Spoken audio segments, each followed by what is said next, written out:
tarde a todos. Meu nome é Renato Bueno, respondo por marketing para o setor enterprise na Nokia para a América Latina. A proposta de hoje é de falar sobre a IoT e a possibilidade de efetivamente realizar todas essas promessas de negócio que a gente escuta, né? Antes de tudo, apresentar a Nokia. Eu acho que quase todo mundo aqui usou algum dispositivo, algum celular Nokia na década de 90, o jogo da cobrinha, né? O toque. Ou seja, acho que a Nokia hoje em dia não trabalha mais com dispositivos celulares. A gente, efetivamente, hoje somos um líder em soluções de conectividade. Trabalhamos com operadoras no mundo inteiro. Se você pegar um telefone celular em algum lugar do mundo, com mais de 50% de probabilidade, a sua voz, a sua conexão à internet passou por algum dispositivo Nokia, né? E a Nokia cada vez mais tem trabalhado e se aproximado dos segmentos de negócio, das indústrias, dos segmentos, porque é justamente essa proximidade que vai fazer com que nós entreguemos e vivamos essa transformação digital. Então, quer dizer que a gente fala muito de IoT, estamos boa parte da tarde aqui discutindo o IoT, e eu queria fazer rapidamente uma conexão de IoT com a quarta revolução industrial e essa transformação digital que nós estamos vivendo hoje, né? Entre 1870 e 1970, em algum momento entre a segunda e a terceira revolução industrial, nós vivemos um século de ouro, ou seja, um salto de avanços tecnológicos, de crescimento da economia, que um economista americano, Robert J. Gordon, descreve de uma forma que eu acho muito interessante. Ou seja, a escuridão foi substituída pela luz, cavalos e carroças deram lugar a automóveis, trabalho braçal em casa foi substituído por eletrodomésticos, a expectativa de vida saiu de 45 anos para mais de 70, né? Além de anestésicos e uma série de outros avanços que fizeram que, nesse período, nesse século, o salto de qualidade, o crescimento mundial tenha sido inigualável, como nunca antes nós vimos na história da humanidade. É uma frase que a gente escuta com frequência, né, nesse período. Agora, e aí vem a pergunta, quer dizer, que vivemos a segunda, a terceira revolução industrial, e desde então, com todos os avanços na internet, na comunicação celular, nos nossos computadores, o avanço de crescimento não foi nem perto com o que a gente viveu nesse século dourado, né? Então, aí vem a pergunta, quer dizer, que esse crescimento, esses bilhões de devices, a quarta revolução industrial, ela vai realmente acontecer? Para tentar responder essa pergunta, nós perguntamos para o Nokia Bell Labs. O Bell Labs é um instituto de pesquisa da Nokia, para dar um pouco de relevância e credibilidade no que eles falam. Os caras ganharam 8 prêmios Nobel ao longo da sua história.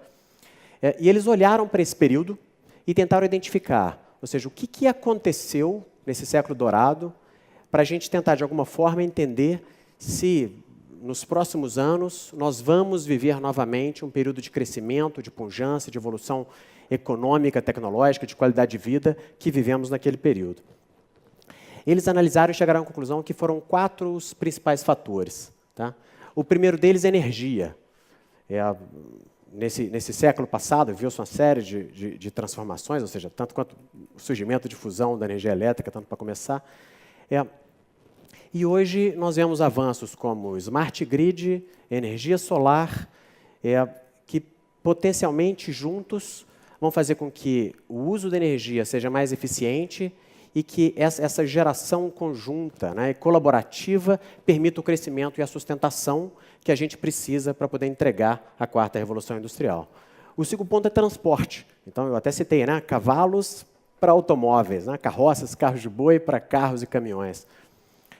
E hoje em dia nós vemos possibilidade de carros autônomos, drones conectados, que provavelmente vão revolucionar a forma como a gente compra, consome e recebe produtos. Tende a fazer com que a entrega seja 10 vezes, 100 vezes mais rápida do que a entrega atual, ainda assim reduzindo, ou seja, entregando eficiência, redução de custo e fazendo então que a economia, que as indústrias possam entregar mais produtos, a economia crescer enfim, mais uma vez contribuir para essa revolução. Por fim, saúde. Então, ou seja, de todos os saltos que nós tivemos entre 1870 e 1970, hoje a conectividade tende a permitir uma medicina preditiva, né? No momento que nós estejamos conectados e os médicos acompanham a minha evolução diária de uma série de fatores e características da minha vida, ele é capaz de entender, ou seja, de antemão, um problema com a minha saúde e atuar. Né? Isso faz com que isso provavelmente vai entregar um aumento de longevidade, ao mesmo tempo com uma redução drástica do custo da saúde. Né? E, por fim, comunicação. Quer dizer que, como o Nokia, sendo uma empresa de conectividade, por essência, a conectividade, a conexão, ela é a base, ela é o alicerce da quarta revolução industrial. Então, olhando para esses quesitos, que foram, né, as conclusões do Nokia Bell Labs, olhando para o século de ouro, a conclusão é que sim, a quarta revolução vai acontecer, a quarta revolução industrial. E aí, tentando responder quando, né, a conclusão do Bell Labs é que em algum lugar entre 2028 e 2033, isso para os Estados Unidos, a gente deve chegar no ponto ápice dessa curva de revolução industrial. Tá? E aí, quer dizer, entendendo o que significa isso, desconectando um pouquinho de todo esse ambiente macro da quarta revolução, a IoT é um pedacinho dela. E vamos tentar, quer dizer, nós fizemos uma análise, essa análise foi entregue pelo Instituto McKinney Research, olhando entre 2016 e 2026, como é dividido esse mercado de IoT. Né? Então, nós vemos algumas coisas interessantes, quer dizer, em verde, conectividade. Conectividade dobra de tamanho, continua sendo, em grande parte, conexão celular, né, pela escala. A gente vê que dispositivos que hoje são a maior fatia do que a IoT, ele tende a reduzir, por exemplo, quase dobrar de tamanho, porém reduz dentro da fatia. E a grande geração de riqueza adicional no mundo de IoT, ele vem de duas áreas. A primeira, aplicações, então a aplicação quase quintuplica de tamanho, e a segunda, de analytics. Então, é interessante até a gente pontuar essa questão, né? Quer dizer, que se você estando numa área de desenvolvimento de negócios, querendo capturar novas oportunidades, essas são duas áreas para se ter atenção. E é comum até que a gente misture as duas coisas. Né? Aplicações, na grande maioria dos casos, traz consigo analytics. Uma aplicação de tracking, uma aplicação de rastreamento, é analytics por essência. Né? Então, o business de analytics é quando eu consigo dissociar o dado da fonte e ter valor desse dado. Então, esse business de analytics, né, esses quase 115 bilhões de dólares aqui em 2016, vem de um caso, por exemplo, quando eu tenho uma série de sensores em movimento nos ônibus de uma cidade e consigo, a partir disso, inferir o deslocamento das pessoas e não controlar os ônibus, né, por si só. Quer dizer, que esse é o business de analytics. Então, o principal crescimento em IoT, ele vem justamente de dados e de aplicações. E o que vai conectar todos esses devices? Né? Da mesma fonte, que eu acho que é uma fonte muito confiável, ou seja, abstraindo-se um pouquinho o volume de dispositivos, são 30 bilhões, 50 bilhões, acompanho bastante o Alexandre nessa ponderação, quer dizer que sendo um terço, a metade disso é muita coisa. Mais ou menos um terço deles devem ser conexões celular, ou seja, conexões de longa distância, porque é claro que dentro de uma casa as coisas se conectam, isso não é uma conexão de longa distância. Um terço deve ser algum tipo de conexão de longa distância, e mais da metade delas, conexões de baixa potência associada a uma rede celular. Quer dizer que a solução provista pela TIM, né, pelos demais operadores, ela vai viabilizar pelo menos a metade do que a gente vai ter de digitalização e de conexão celular, né? Devido à escala, devido à confiabilidade e devido ao custo. Né? Quer dizer, e para onde que vão? Então, onde que está esse negócio? Então, se o negócio é enorme, ele vai crescer, a aplicação em analytics é uma grande oportunidade, e onde que está isso? E eu acho que é uma reflexão interessante.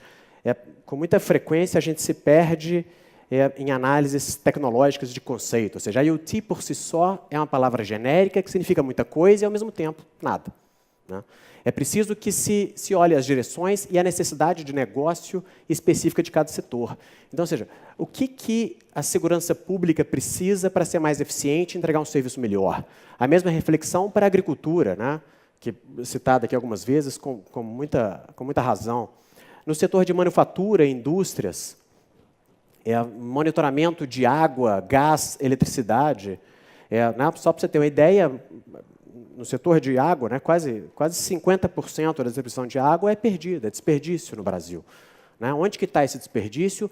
Como ganhar? Ou seja, o que é o investimento em sensores, em conectividade, diante de 50% de potencial redução do desperdício? né? Da mesma forma, mobilidade, casas conectadas, cidades inteligentes. E aí aqui eu acho que a reflexão interessante é o seguinte, quer dizer que ao se desenvolver e se trabalhar IoT, né, o ponto de partida é o cliente. Né? Pode ser a pessoa, pode ser uma empresa, mas essa empresa, ou seja, essa entidade, ela está vivendo uma transformação digital. E dentro da sua cadeia de valor, são uma série de necessidades de negócio que existem. Né? E o IoT tem que ter um caso de uso que atende a uma ou mais dessas necessidades de negócio. E quer dizer que dentro dessa oferta da cadeia de valor, então, uma oferta de IoT parte de chips e componentes, seus dispositivos, né? Por exemplo, o chip de conexão à rede celular, um rastreador que vai dentro de um carro, a solução de conectividade, plataformas para gerenciar milhões de dispositivos, as aplicações, ou seja, o software que está efetivamente coletando aquela informação ou atuando diante daquele sensor, e, por fim, os serviços que vão atender, ou o prestador de serviço que vai atender aquele negócio, né, que vai utilizar toda aquela aplicação para gerar efetivamente uma necessidade, um resultado concreto. E analytics associados a isso. Ou seja, essa cadeia de valor ela existe para qualquer prestação e para qualquer serviço de IoT. Mas nada disso existe se você não estiver dentro de uma vertical de negócio. Então, ou seja, o ponto de partida de qualquer oferta de IoT é conhecer a necessidade de negócio concreta, né? A partir dali, sozinho ou através de parceiros, entregar uma solução fim a fim. Né? E aqui, então, fica o convite, quer dizer, como Nokia, nós acreditamos no trabalho conjunto e na solução de problemas de negócio de forma conjunta. Então, se você conhece, né, uma oportunidade de negócio concreto, se você tem uma solução que resolve um problema concreto de negócio, me chame e a gente trabalha juntos. Obrigado.